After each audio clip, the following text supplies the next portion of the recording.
I'd like to introduce the moderator for session 3 of the Sustaining Peace Forum. He is a creative director, writer, journalist, and most recently he is a newly minted columnist for the New York Times op-ed. And among other things, he's also a dear friend. I'd like to introduce Wajahat Ali. Hello. It can't be a conference without some technical difficulties. How's everyone doing? Thank you for that overwhelming enthusiasm. That was amazing. I appreciate it. These mean streets of Columbia University. We're going to get the other two speakers on. As you can see, it's Minority Hunger Games. I was the only one to make it. The other two fell. It's tough times in Trump's America. Connie's son. Too soon? Is it okay? All right. Connie's son forgot to mention that I'm not the first pick. I'm the guy you get after Aziz Ansari and Hassan Manad say no. So I will try my best. I'll keep reaching for the stars. We have an interesting panel today. The panel is How to Laugh, the Role of Comedy in Social Justice and Sustainable Peace. And I will give you the quick bios of these three ballers. To my left, the person who made it and survived, survival of the fittest. Where'd you come from? Queens. Queens, you survived. Give a round of applause for coming all the way from Queens. It's tough. It's tough in that neighborhood, Queens neighborhood. Nancy Goldman is an educator, a consultant who specializes in helping organizations harness the power of story and storytelling for fostering connections, learning, and development. Dr. Goldman currently teaches at NYU and Teachers College at Columbia University, where she also earned her doctorate in adult learning and leadership. She leads workshops in leadership communication skills, creative thinking, storytelling, and career development with such partner organizations as MIT, Barnard College, Gay Men's Health Crisis, Producers Guild of America, Actors Fund, and Sponsors for Educational Opportunity. She's kind of a big deal. Give her a round of applause. Our two comedians, who I promise are behind us with the digital zeros and ones, once they decide to grace us. Azhar Usman. Azhar, can you hear us? No. Azhar is a Chicago-based comedian, actor, writer, playwright, producer. He is one of the hottest stand-up comedians around. CNN called him, quote, America's funniest Muslim. And Georgetown University identified him as, quote, one of the 500 most influential Muslims in the world. He has opened for Dave Chappelle. He has co-founded the international comedy showcase Allah Made Me Funny. And he had his own one-man show that just opened in Chicago last year. And to his right, hopefully on Skype, will be Jenny Yang, a Los Angeles-based writer, stand-up comedian who produces the first ever, mostly female, Asian American stand-up comedy tour called Disoriented Comedy, and the Comedy Festival, that's what it's called. A festival showcasing the best Asian American comedic talent. She makes videos which go viral for BuzzFeed, for YouTube. She has numerous digital projects which include Comedy Central's White Flight. And in 2015, she was dubbed one of LA's, quote, most fascinating people in LA Weekly's annual People's issue. Cool. All right. You guys ready to laugh?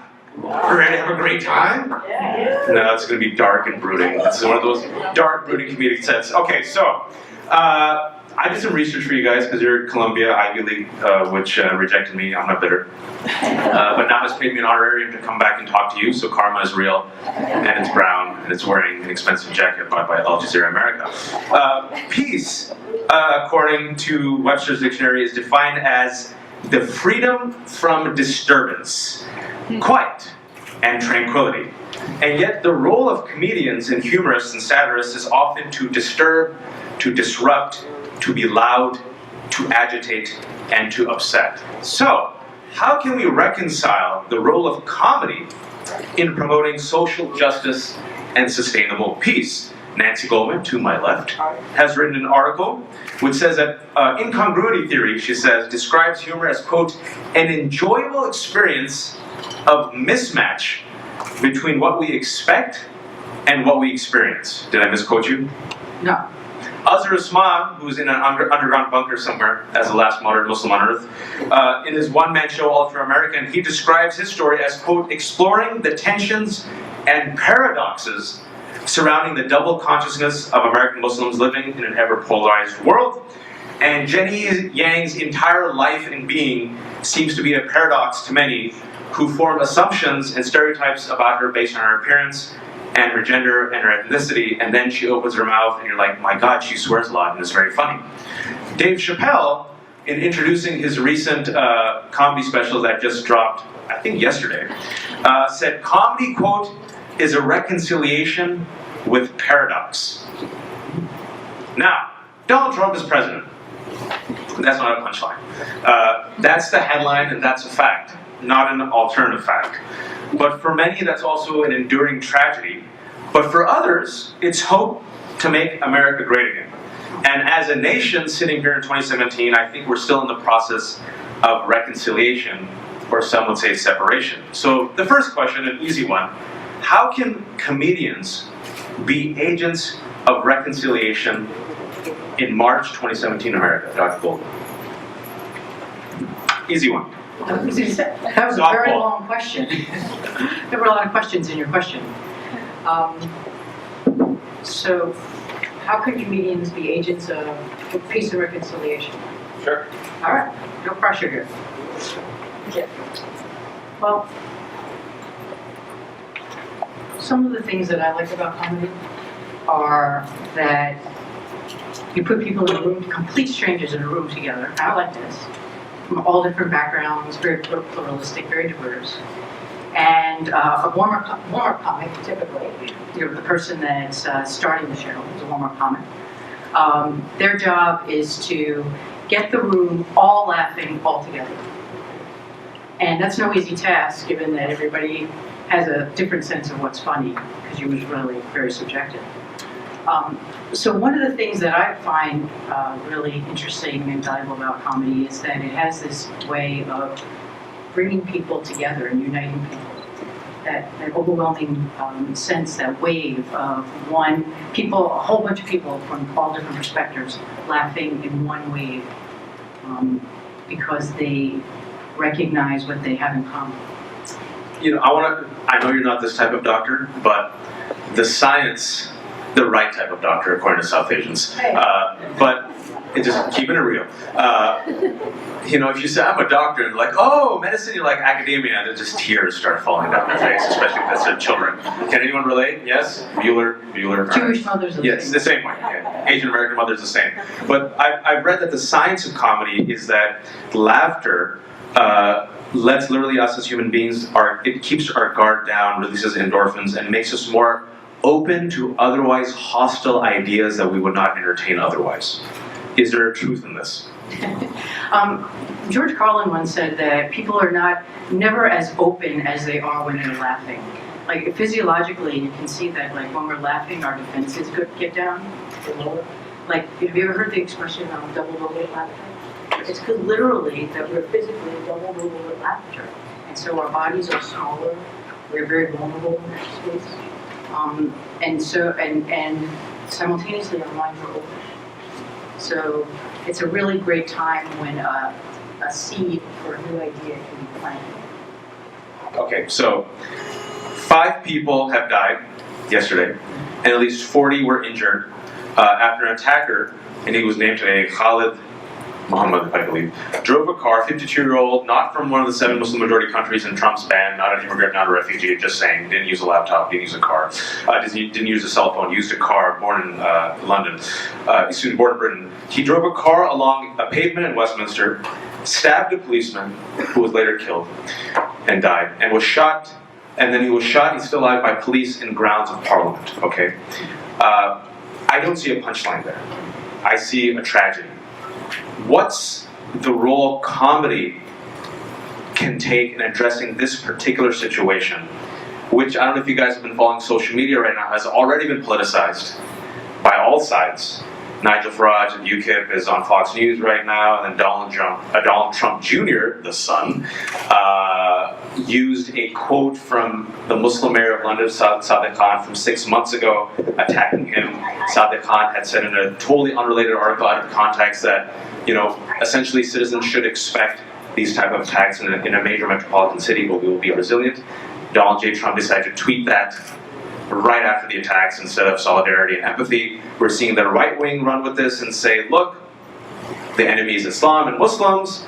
You're seeing other people say, look, it's violent extremists. You're seeing people say, look, the travel ban is legitimate based on what's happening here. People have died, people are injured, people are scared, people are frightened, it's headline news. Like I said, a tragedy. What role can comedy then take in addressing this particular situation to create, if not social justice, but perhaps moving towards a more constructive and helpful dialogue that doesn't fuel hate? Softball question. I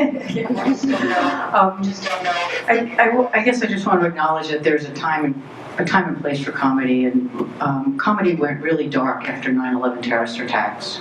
So, the late night comedians took off, their writers took off, Saturday Night Live stopped, and so there was a real period of morose and people just really gathering themselves, and that felt appropriate, I think, for everybody involved. Real period of mourning, because comedy sort of you need space, you need mental distance from comedy in order for things to be funny. There's that expression, it's been attributed to like either Carol Burnett or Steve Allen, that comedy equals tragedy plus time. Yeah. So you have to have some mental distance from it before it's appropriate for comedy to address it, I think. I think that's the first thing I would acknowledge. So we still need that time to process this, respect the tragedy itself, the victims who have died. I think so. Yeah. And then I think once we have we're going to call it mental distance or mental space from it, we can begin to sort of look at it from different perspectives. I don't want to give the illusion that I could find a funny in that, because I'm a mere mortal. I don't see the funny in it. But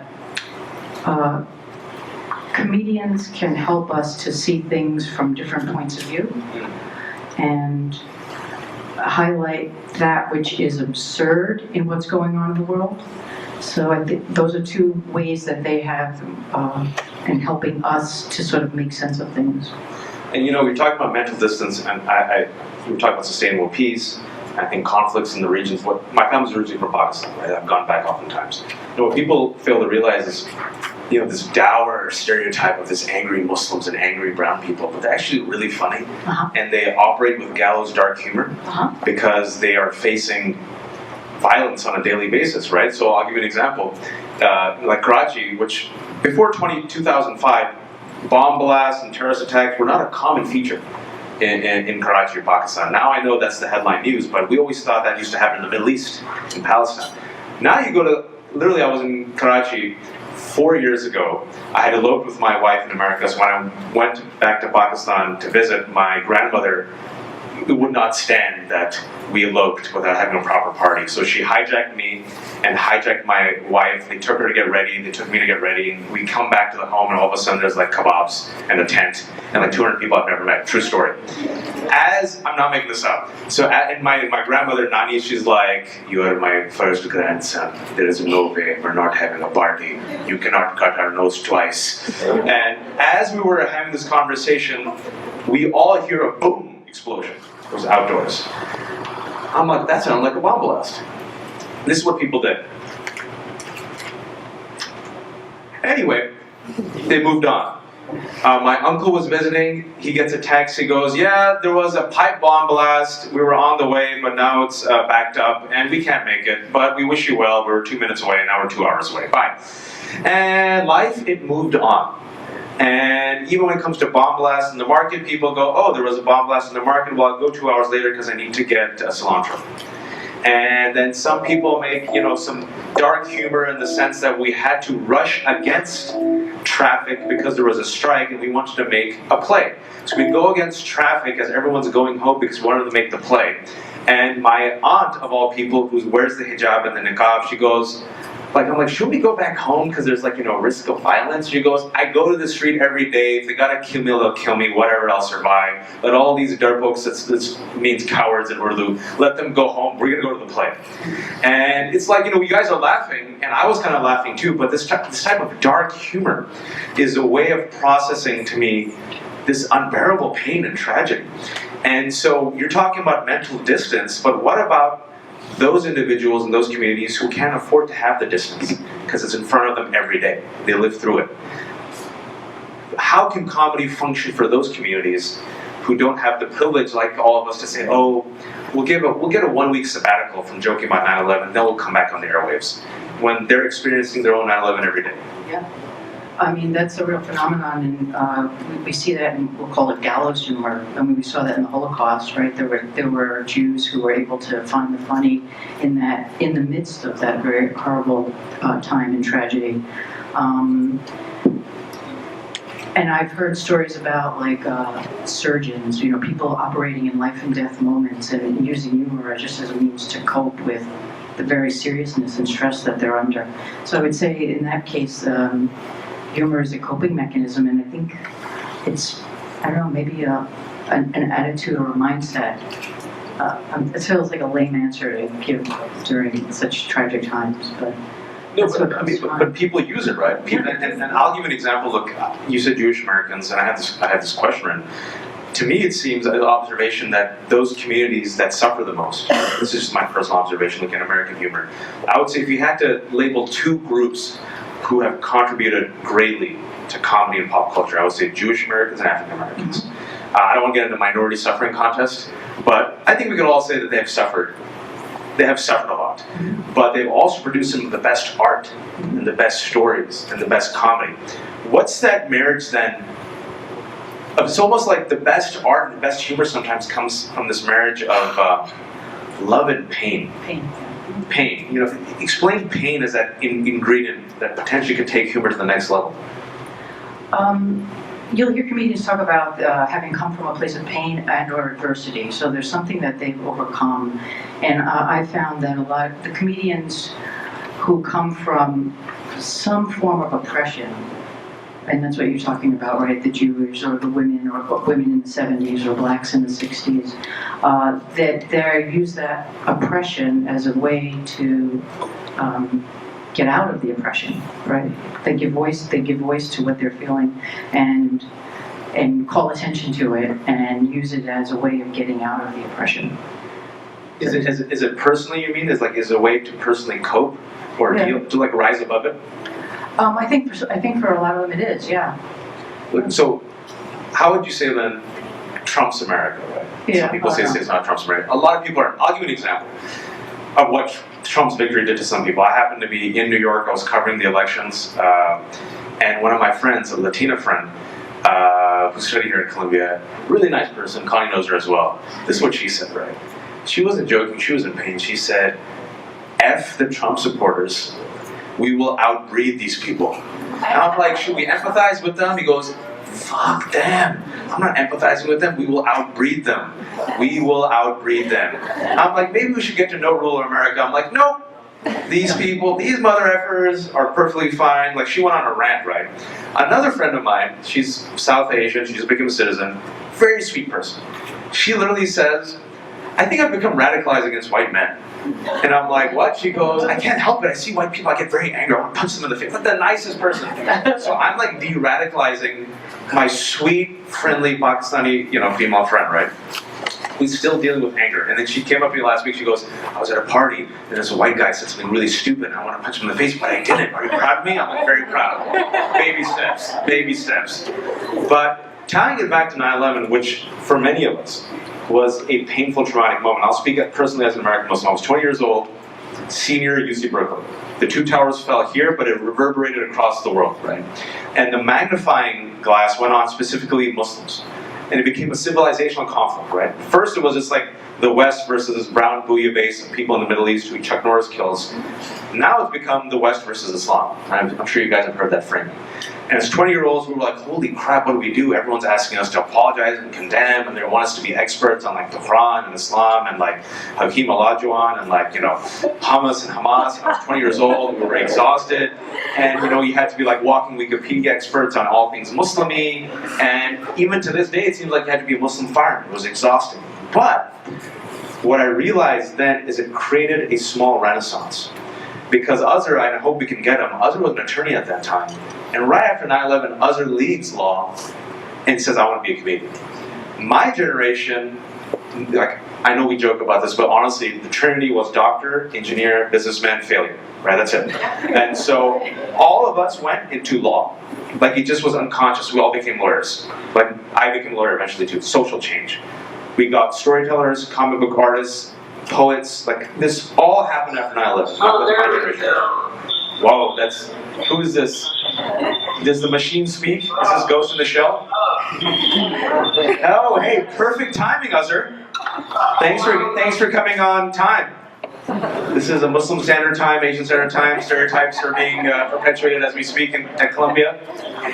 Jenny, say hi. Azhar, say hi. Everyone can see your pretty faces. Can you guys hear me?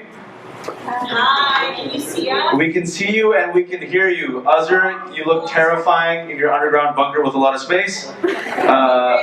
Thank you guys for your patience. So Nancy and I have been holding forward and you guys came in at a perfect time. And Azhar, I'll go to you first.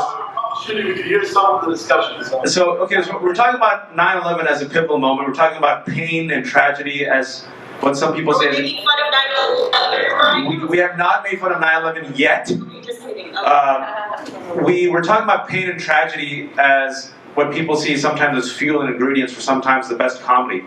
And we're trying to take a DeLorean back to 9/11 and connect it to what many people say is a tragic moment with the election of Trump. Of course, we're not trying to compare the tragedies, but for many people it's an emotionally painful moment what Trump's victory represented. I was telling people that as a 20-year-old, when 9/11 happened, that was a pivotal moment for many communities of color, especially Muslims, South Asians, Sikh Americans, Middle Eastern comedians. Azhar, I wanted to ask you, because you were a lawyer from Chicago, and then you became a failure by becoming a comedian after 9/11. And what was it about that moment of pain and tragedy that allowed you to take that risk of becoming a comedy and express these feelings, and also feelings of love? We forget to mention that comedians also talk about love, but use comedy as that vehicle to express all these conflicting emotions. I think that a lot of what you just said is ex post facto, analysis. Because that's not how, it was not like the deliberate feeling of like, oh, I need to channel all these emotions into comedy. It was just like very organic. I had been doing stand-up before 9/11. I was falling in love with stand-up, like, a young comic, white. I was going to more and more open mics and just trying to get good at stand-up. And then, of course, 9/11 happens. Now suddenly there's all this interest in my career. I'm feeling much more motivated in some ways to talk about, politics, which I'm not really a political person. It's I have a weird relationship with politics because I follow it and I care about it kind of the way, a person who doesn't know anything about cars has to take care of their car when the check engine light comes on. Like, I just have to know what's going on because it affects my survival of my entire existence. But inherently, I'm not a very political person. I don't care about politics. I love this quote that says, politics humanizes. Art humanizes. And I think that a lot of the politics of fear, the culture of fear that we're living in right now is basically just otherizing people and is grounded in this demonization of the other. So the antidote to that is great art. So anyway, that's kind of my journey to it. And then 2004 rolled around, and that's when I realized I could probably quit everything else I was doing and just try my hand at stand-up and make a living, and I've never looked back. So it's been, almost 13 years now. Yeah, it's 13 years almost full-time telling jokes. But it was never a very deliberate decision, like I'm leaving the law to do this because I have all these philosophical views. And it was just like a very organic decision. But there, you say something that was very organic, and I'm just going to assume, Jenny, for you, you guys have a passion for storytelling, making people laugh, loving comedy, just as people who enjoy comedy and storytelling. But at the same time, you guys have emerged as representations and role models, whether you like it or not, of a community or communities that are besieged, right? And there is that burden of representation, and there's also, some people say, the responsibility of representation, where they'll see a Jenny Yang and they'll say, wow, we thought Asian Americans are X, but you are the only Asian American female comedian that we've seen, and you have, it seems, by virtue of just simply being, your identity is politicized, both Azhar and yourself, and I think oftentimes people of color. So how have you or have you, I should say, deliberately used comedy, and I know you've done this, and storytelling to really chip away at that change that Dr. Goldman was talking about, where comedians can really impact change in the conversation, especially when it comes to ethnicity and gender? Yeah, I mean, I think what's beautiful about comedy, having worked as a political professional for the labor movement, where I definitely could not make jokes as a representative of the labor union that I work for, but as a stand-up comedian, I can actually, how do I put it, use humor as a way to sort of make a direct line to someone's emotions and their thoughts, right? So when you can package your thought in an entertaining way, people laugh as a completely knee-jerk reaction. It actually short circuits their brain in a way. And all of a sudden, you're able to make them think about something, and they didn't know that that's what they were going to get. It's like, well, yes, I'm actually lending some level of empathy, or I'm asking you to lend some level of empathy about my experience, because I somehow communicated in a way that made you see it, in a very quick way. And humor does that, which is what's so beautiful about it. I often think, I used to, I majored in poli-sci and policy. I did some research in policy with the labor union and did some lobbying, and I realized very quickly that policy and politics often don't change according to rational thought. As much as I thought my education was really offering that skill, rational thought's important, but so much of what moves things and that shifts things is emotion, and oftentimes humor is a really good tool for that. Are you saying that think tank reports and academic books are not selling like hotcakes with the children compared to YouTube videos of comedians? Is that what you're saying? Are you crushing dreams of Columbia grads right now? Those white papers definitely did not move things. Okay, here's this quote. Reconcile this quote for me, all of you, and Dr. Goldman, I want to get you back in this. This is an Isaac Asimov quote from Guide to Shakespeare. That quote, of course, is the great secret of the successful fool, that he or she is no fool at all.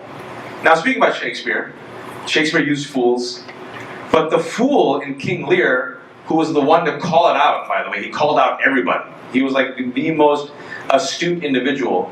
The tragedy is that no one listened to the fool, because the fool was seen as the fool.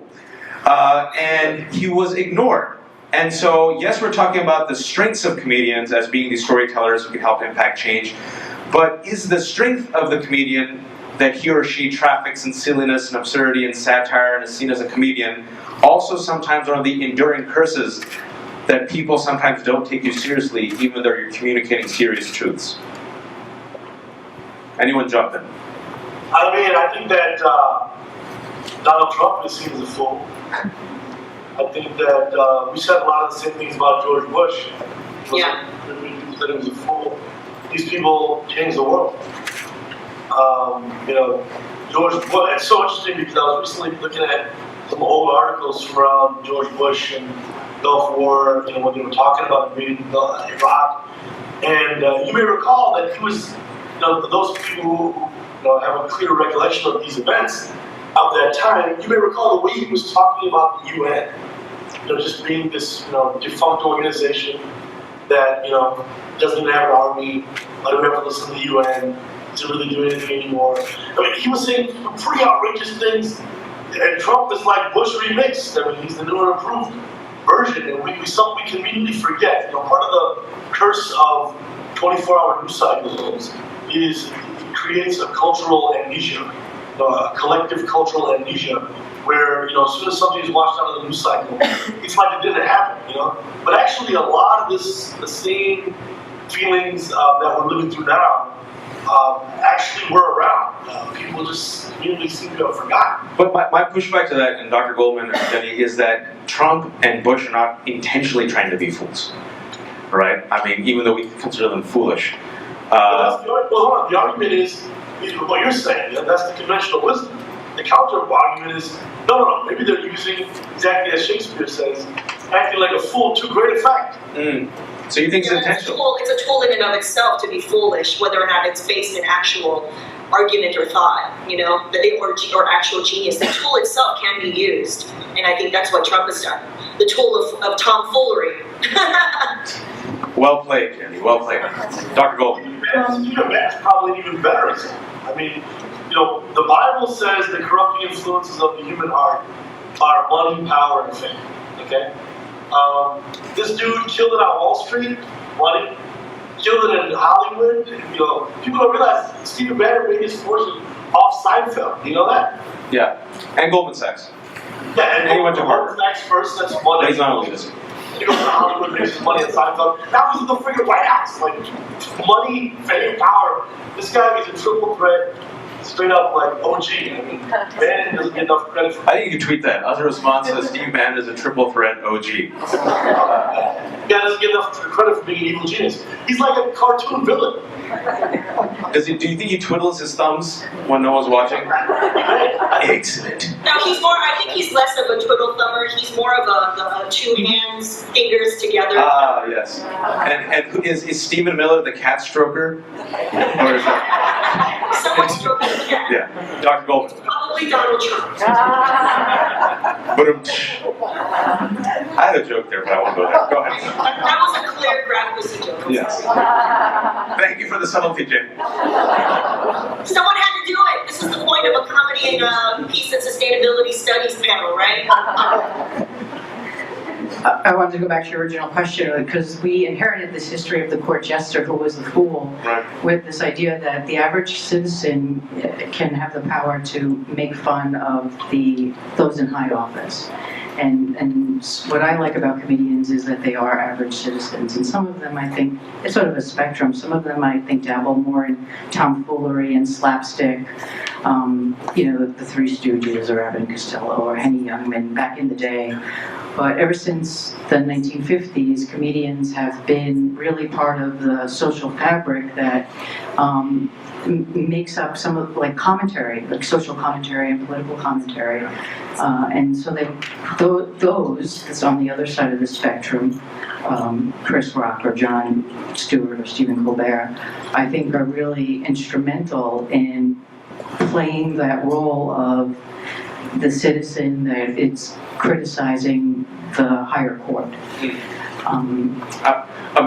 Before we open up the Q&A, I just want to connect some dots that you guys made. You said Jon Stewart, did Daily Show, and Jon Stewart said, a year and a half ago when he was retiring, that he felt that he didn't make that type of change because he was going up against Fox News for 10 years, and yet you still see this tomfoolery, this buffoonery, this outrage, and now you go to social media.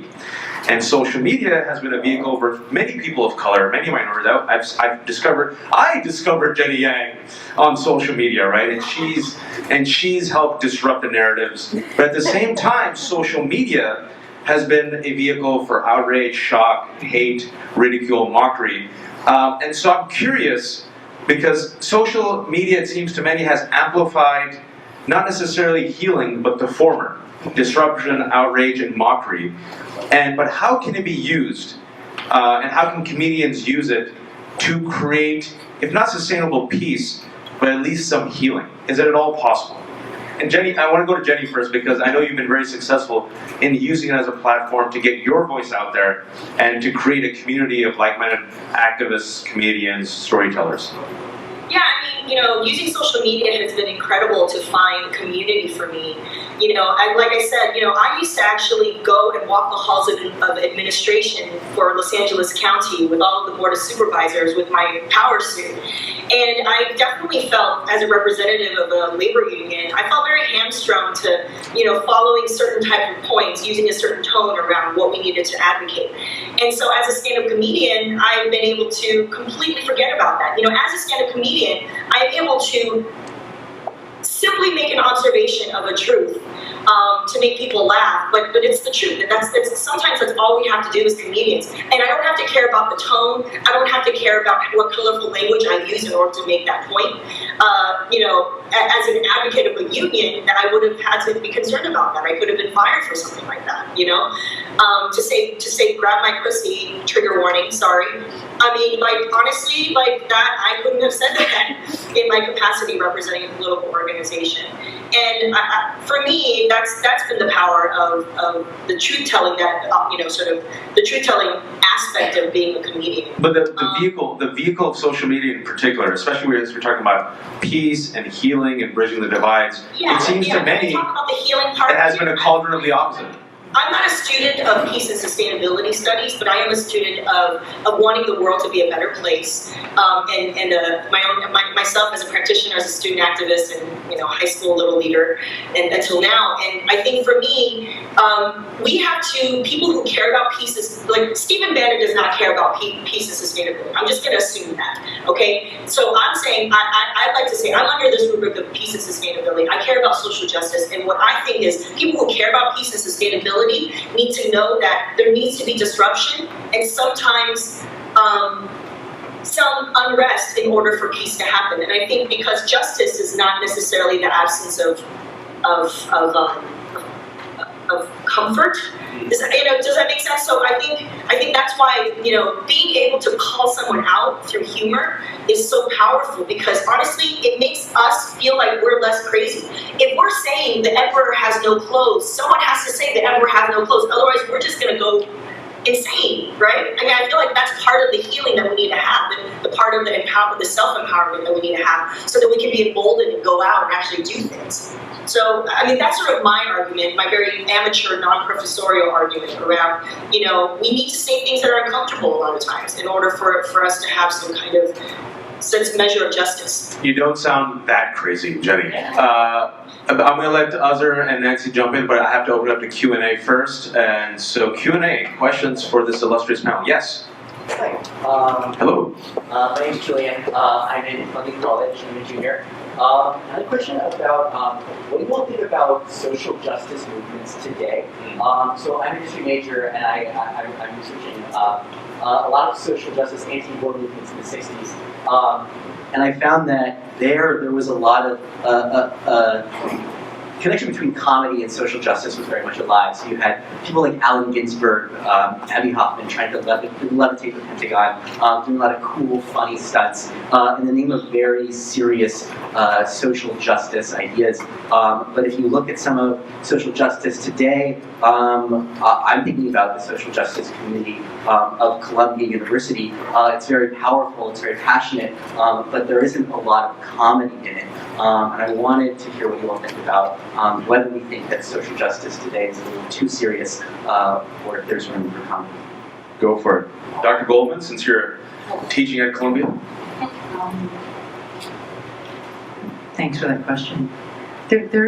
I've been hearing some complaints in the comedy community, I think, that are akin to what you're saying, is that comedy nowadays, people are so sensitive. Everybody's worried about being politically incorrect and saying something that's going to step on somebody's toes that will make an audience member feel uncomfortable. And so there is some concern around comedians, like there are a few who've stopped working colleges, for example, or some colleges that won't have certain comedians because they don't agree with their point of view. So I think I can see how people, like Jenny used the word hamstrung, that comedians would feel hamstrung by that because there's no room for dissent. And, comedy is nothing if it's not like a First Amendment right, it's, so I don't know if I'm answering. No, you actually touched upon a question I wanted to ask, but ran out of time. And Azhar, I want to get you into this, because many comedians say that it's become so, for lack of a better word, politically correct, especially on college campuses, that they feel hamstrung from truly delivering that biting material that they believe is edgy and pushes things forward because they get accused of X, Y, and Z from different groups. What's that balancing act? Because some people say, well, I don't want to give you license to punch down at a marginalized group, but then the comedian says, my job is to agitate and disrupt as well. Yeah. Well, I mean, I have a lot of thoughts on this subject. Obviously, stand-up comedy, first of all, just historically, just to contextualize the art form, is one of two indigenous American performing arts.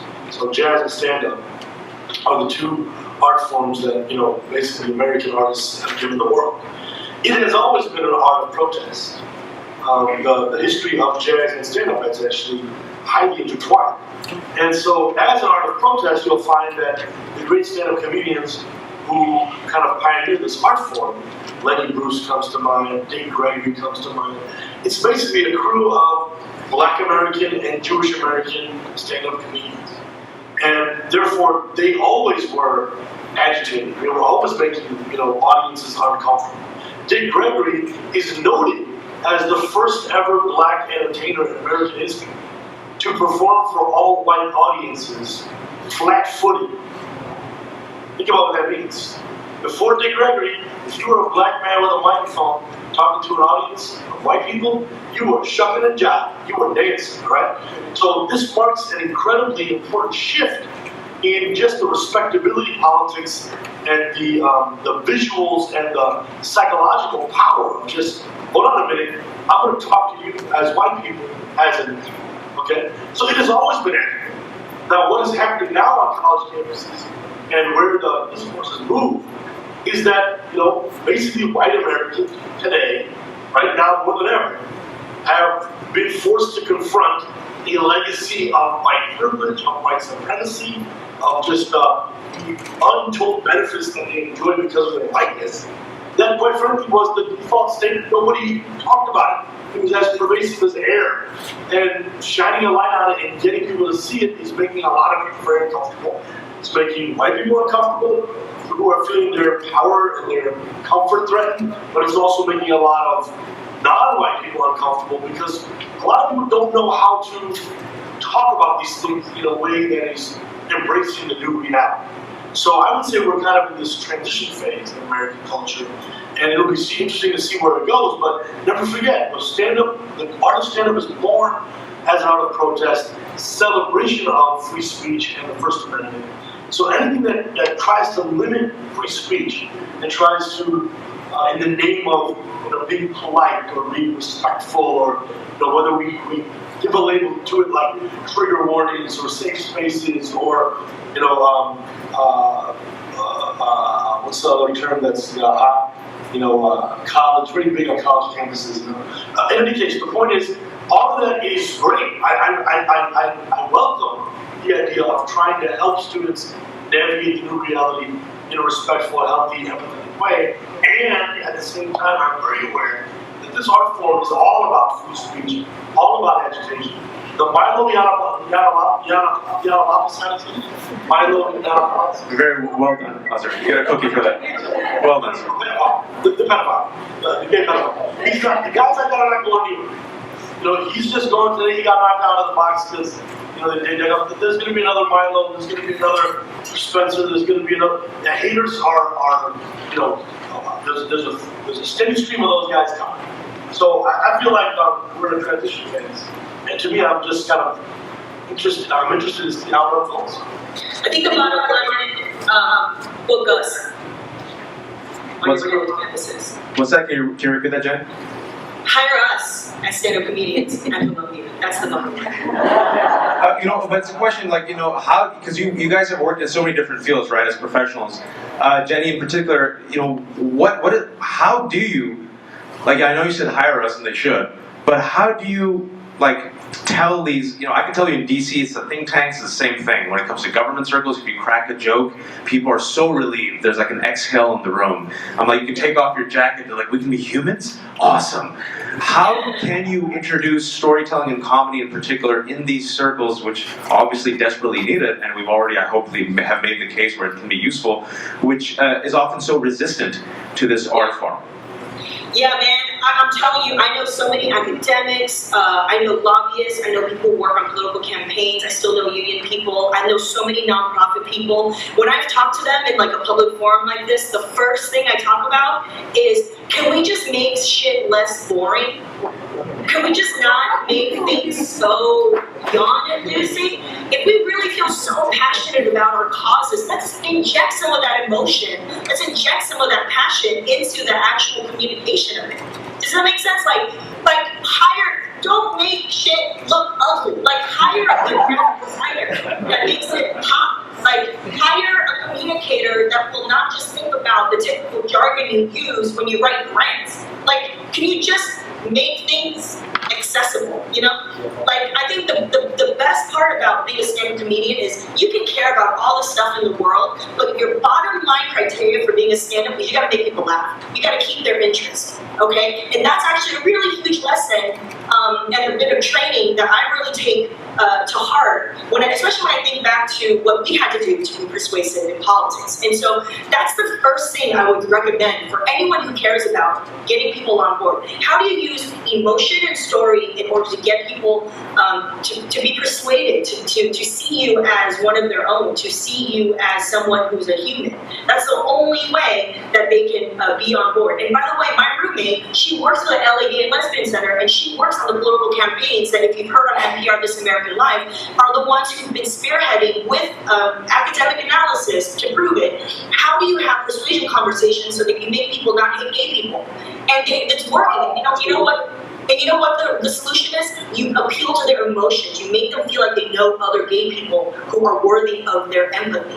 And so that's the role of art and storytelling. You have to do that. I'm just telling you, every single person, I don't see any of you in the audience right now. I know each of you are going to go off, you're going to run think tanks, you're going to be in charge of nonprofits, you're going to be grant writers. How do we just not be boring? Just not be boring. So the first step is quite literally learning to hold people's attention Yes. and not punishing them. I was not paying attention. I know. Azhar hasn't paid attention to me for 15 years, but it's okay. He's always been nice to me. I give him chai. Next question. We have a question here. Hello. So I'm kind of serendipitously connected to the comedy world, not actually through comedy, but kind of through private coaching. And in coaching comedians, I have come across a lot of different instances or cases where people do talk about these things that you just mentioned, talking about using storytelling or kind of using comedy as their mechanism to deal with the world and to face the world and their difficulties, as well as the flip side of kind of having that difficult conversation through humor.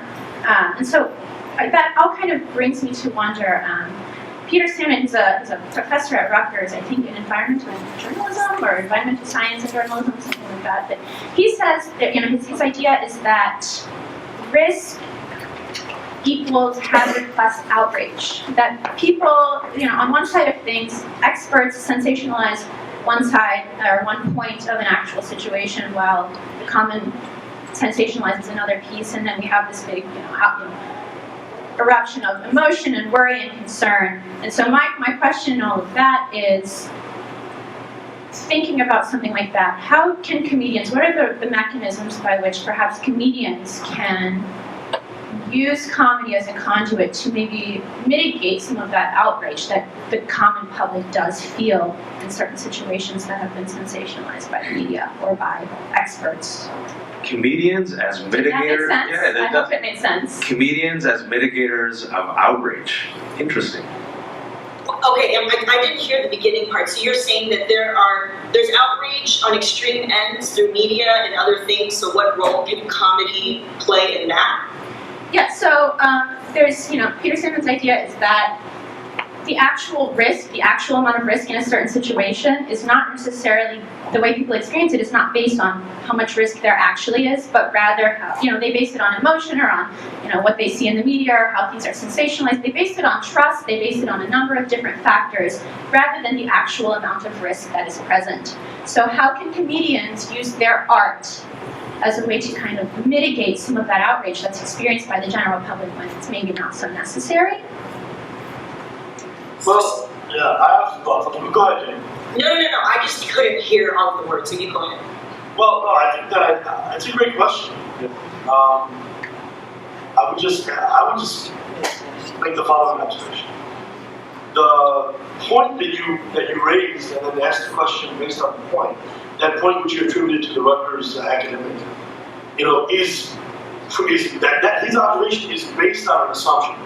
And that assumption is that the media is what feeds the frenzy of extreme points of view. Okay, we're living through this incredible time where the president of the United States is dismissing age-old storied journalistic institutions as fake news. Okay, so this has resulted, I would say, actually in a profound and pervasive epistemic crisis in the United States and really around the world.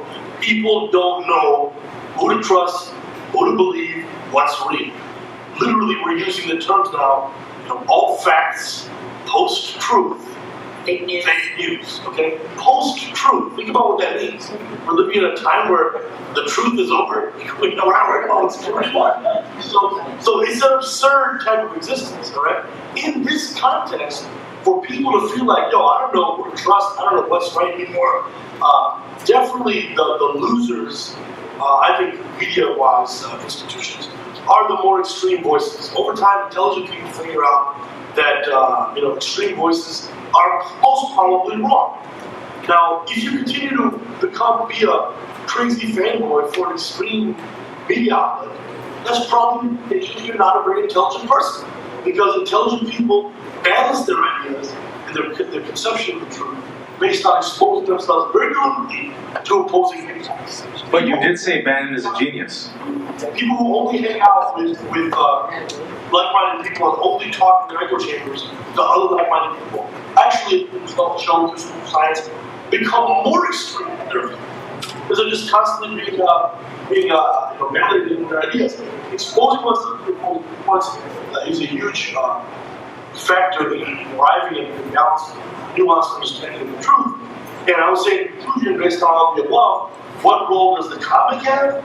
I mean, stand-up comedians, I would say in many ways now, are becoming, rapidly in our culture, the arbiters of the truth.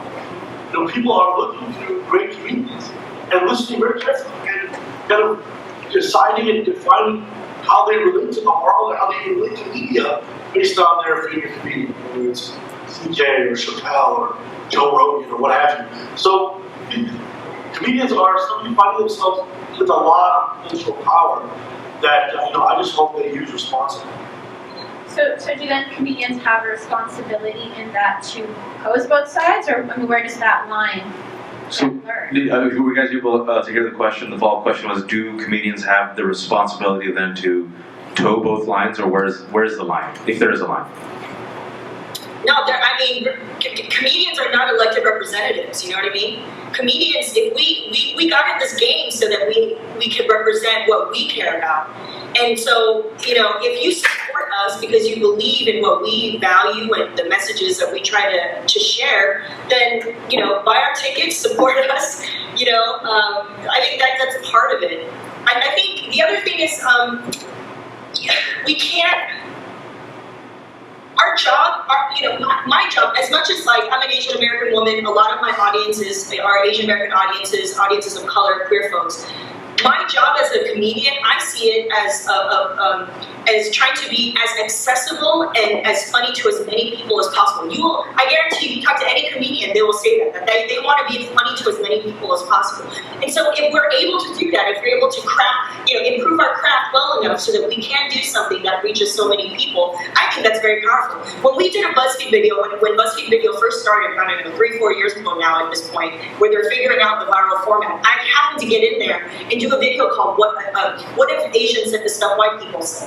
That crap went viral like crazy. It was 3 million views in a day. That's cat video numbers. That's cat video numbers. It's crazy. And so, number one, every Asian on Facebook shared it, right, in America. Then, and by default, anyone who's remotely connected through the algorithm to Asians saw it. And so the way Asian Americans saw that was they said, oh my God, I can't believe I'm seeing these Asian people make fun of white people and they're saying the stuff that maybe I've thought about. Holy crap, look at these clapbacks. I've never seen Asians speak back like that. To white people, they got pissed. They're like, oh my God, this is racist. Other white people were like, well, that's pretty funny. Some other white people were like, wow, Asians, look at them coming up, trying to speak up. Like all of those reactions are exactly what we want, right? We were going to receive it differently, but because we made it somehow, the platform of BuzzFeed was wide enough, and hopefully it was funny enough that we actually were able to hit a lot of different people. And to me, that was just drop in the bucket. I'm not saying I'm changing lives, but that's just an example of the kind of work that we need to do and to communicate our stories, and hopefully in a way that actually entertains and draws in. Let me do a quick pushback to that. And by the way, some of Jenny's favorite people are white people, so in case you didn't know that. You're supposed to say yes or not, Jenny. I'm giving you an opening, but I forget it. She's like, no. Okay, but many millennials, and this is interesting, we're talking about the trust in the fourth estate, we're talking about the trust in journalism, we're talking about the trust in media. Walter Cronkite used to be was the most trusted man in America at one point in history. Gallup said recently that only 32% of Americans have trust in the media, which is the lowest they've recorded in the past 50 years. Millennials say that the people that they refer to for their news of the day and for commentary on news are people like Stephen Colbert, Jon Stewart, Seth Meyers, Samantha Bee, others. And then, Jon Stewart has said in his defense, I'm a comedian, guys. I'm in between like crank anchors and like sock puppets. I'm a guy who tells like penis jokes. Why are you guys looking at me for this? But at the same time, then Colbert and Stewart several years ago hold these massive rallies, Restore Sanity, rally for, what was the other one? Colbert did like Rally for Fear, and he did and then I think Stewart did Restore Sanity and Peace, and thousands of people came out. And it was a somewhat serious event, and Cat Stevens came out and everything else between. So it seems to be this shifting role of the comedian where I'm just going to throw out there that maybe it's not enough for them to simply say, well, I'm just a comedian looking for laughs at a dick joke, because millennials and so many other people are looking to them and paying them and listening to them and giving them the eyeballs as arbiters of truth, or people who are able to sift through this post-truth, truthiness, absurd world that we live in. Dr. Goldman. Two quick quotes that are on Twain. Thank you for that addendum, Wajahat, because I agree with you. But the previous questioner asked, basically, do comedians have a moral responsibility, if any? And Lenny Bruce has a great line on this. He says, the job of a comedian is to consistently produce laughter through telling jokes. That's the job description. If a comedian does that, they're a good comedian. And then he says, if that comedian can also, through their work, this is his terminology, raise the morals of their community, then he or she is a skilled craftsman or craftsman. And I like that way of thinking about it. In other words, the moral responsibility is, it's not part of the job description in the sense that you can, as long as you're getting laughs, you're a comic, you're a comedian. Now, if you want to be great at it, if you want to be considered a skilled craftsman, if you want to become more than just a comedian, a voice, have a platform, be a trusted authority, what have you, then there is this idea of raising the morals of your community. So, Dr. Goldman is, you mentioned Jon Stewart and the fact that these so-called fake news people are becoming the most trusted faces in news. It's paradoxical. And the quote is one I heard from Dave Chappelle, actually. He said, politicians lie to hide the truth. Artists lie to tell the truth. Word! But it ties into my question of then responsibility in this shifting landscape where Azhar said, like I mentioned, that so many people are relying upon the fools, the satirists, the jesters, to be these arbiters or mitigators, if you will, of truth in an increasingly absurd world of post-truthiness. So, what's that responsibility, if any? A few years ago, when Jon Stewart was on the air hosting The Daily Show, he was voted the most trusted newscaster in America. Yeah. So people are really looking to him, right?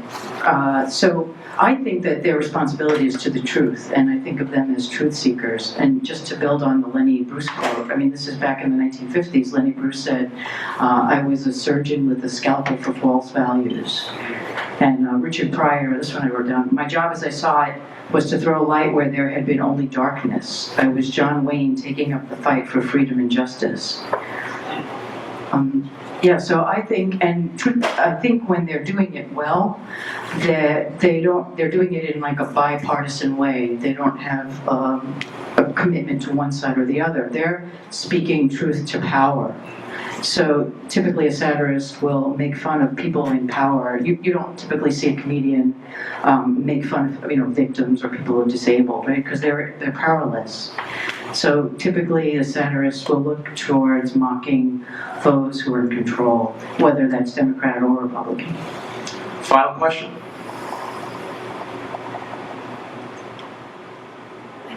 All right, I'll throw this out there because we're talking about power and responsibility, and of course, any opportunity I can to quote Spider-Man and Uncle Ben, who then quotes Voltaire.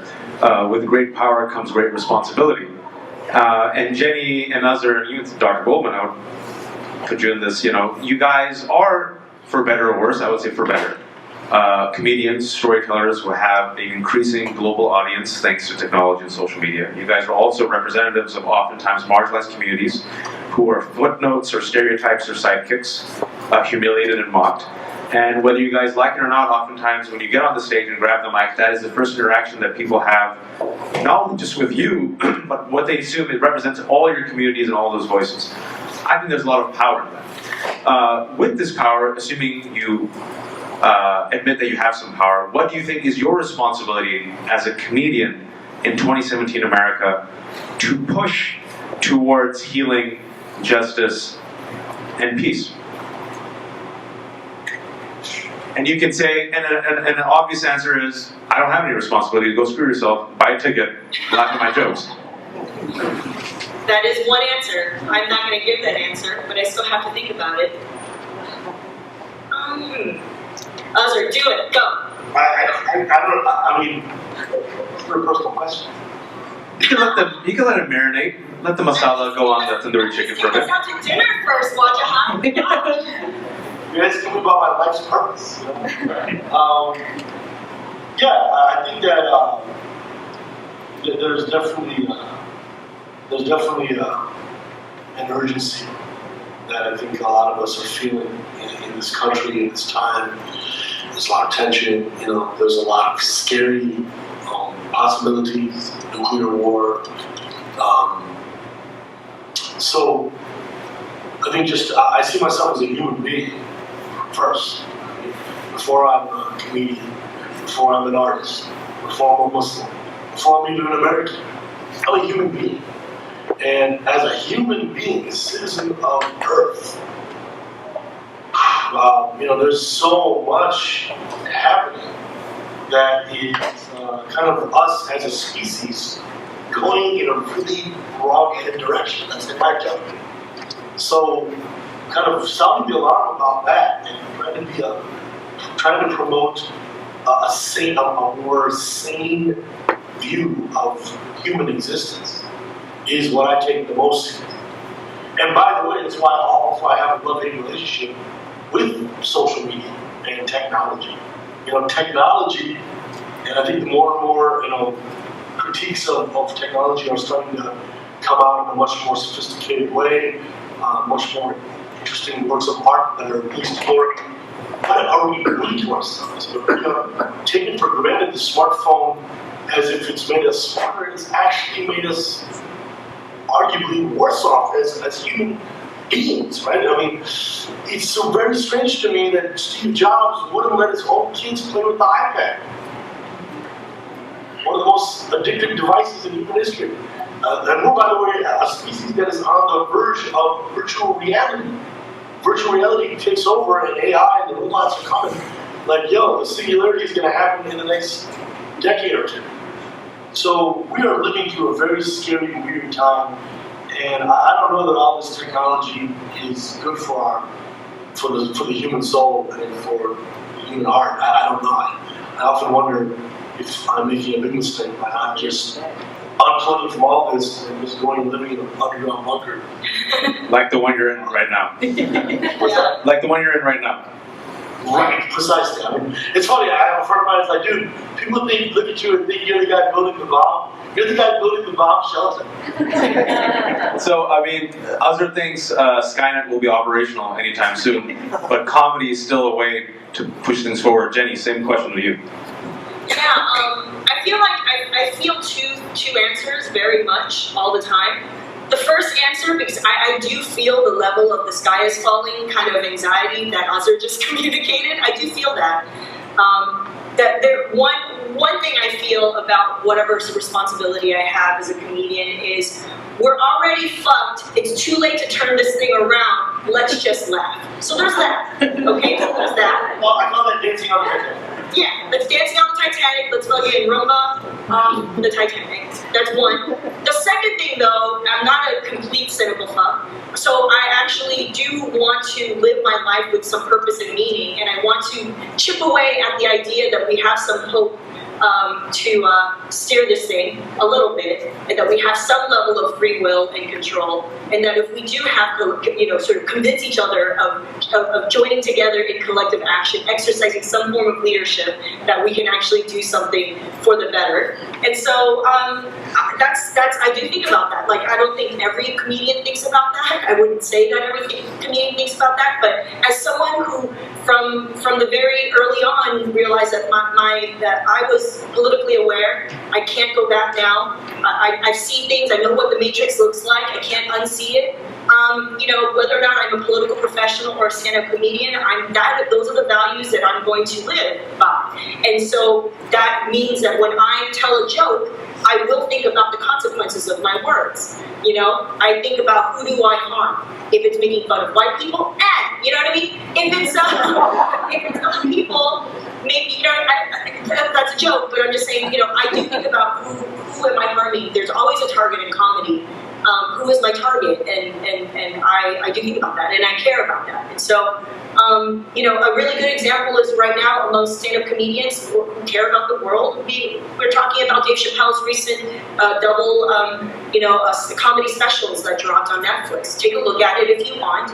There's a lot of anti-trans, very transphobic, questionably anti-Asian, anti-gay stuff in there. And it's like, dang it, our heroes are, in my opinion.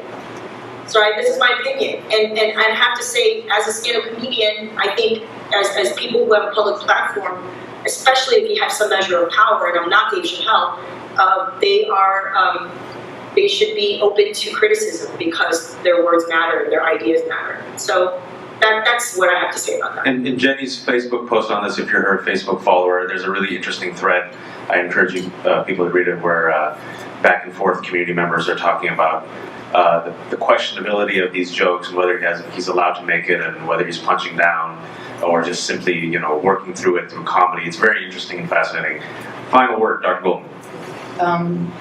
I guess I'll just answer that as a layperson, since I'm not a comedian, but You're an expert on comedy as a doctor, though. Well, but I guess I'm reminded that comedy does three things. So at the end of the day, we're 99.9% more similar than we are different, and comedy has a really easy way of reminding us of our similarities and showing us that universally we share the same concerns and problems, relationship issues, or work issues, whatever that is. And so we have a lot more in common than we do different. So that's one value that I see in comedy. The second is that it sort of creates this space for dialogue. And so, jokes create like a little opening, because we said like you're more open cognitively and physically when you hear a joke. And so perhaps that's an opportunity to just have a conversation with somebody or dialogue with somebody who is of a different opinion than you. And the third is that humor is a form of play. And I don't think we as a society play enough. There's all this stigma to, we've got to be working and we should be playing. But try playing with somebody, and it's really hard to not find something likable and lovable about them, to have fun together, I guess, and to set aside our differences. Thank you all for the panel. Thank you to Dr. Goldman, Azhar, Usman, Jenny Yang. You can encourage Dr. Goldman to give speeches. She's an expert on storytelling and an expert on how to use mindfulness for efficiency, and I've been trying to push her to do it. She goes, should I speak? I'm like, yes, you'll make tons of money on those two topics. That's Dr. Goldman. Look at her face. She wants you to encourage her. Jenny, where can people catch you? What's your Twitter handle? At Jenny Yang TV. Do you see it on the screen? Yes. Jenny Yang TV. And is that the website as well? Yeah, jennyyang.tv. I'm always online. Heckle me online. Protest me online. Feel free to chat with me. I've already retweeted some of you guys. I multitask, okay? Azhar, where can they find you? My main website is Azhar.com. It's spelled Azhar.com. And It's what's hard to remember how to spell, so I have a much easier website. It's just MuslimsForTrump.com. and tweet at him, invite him for chai or food, get him outside of his bunker. He needs the sunlight. Thank you to Connie Sun, Meredith Smith, Columbia University for doing this and for inviting us. We hope you guys had an illuminating and entertaining time. Take care.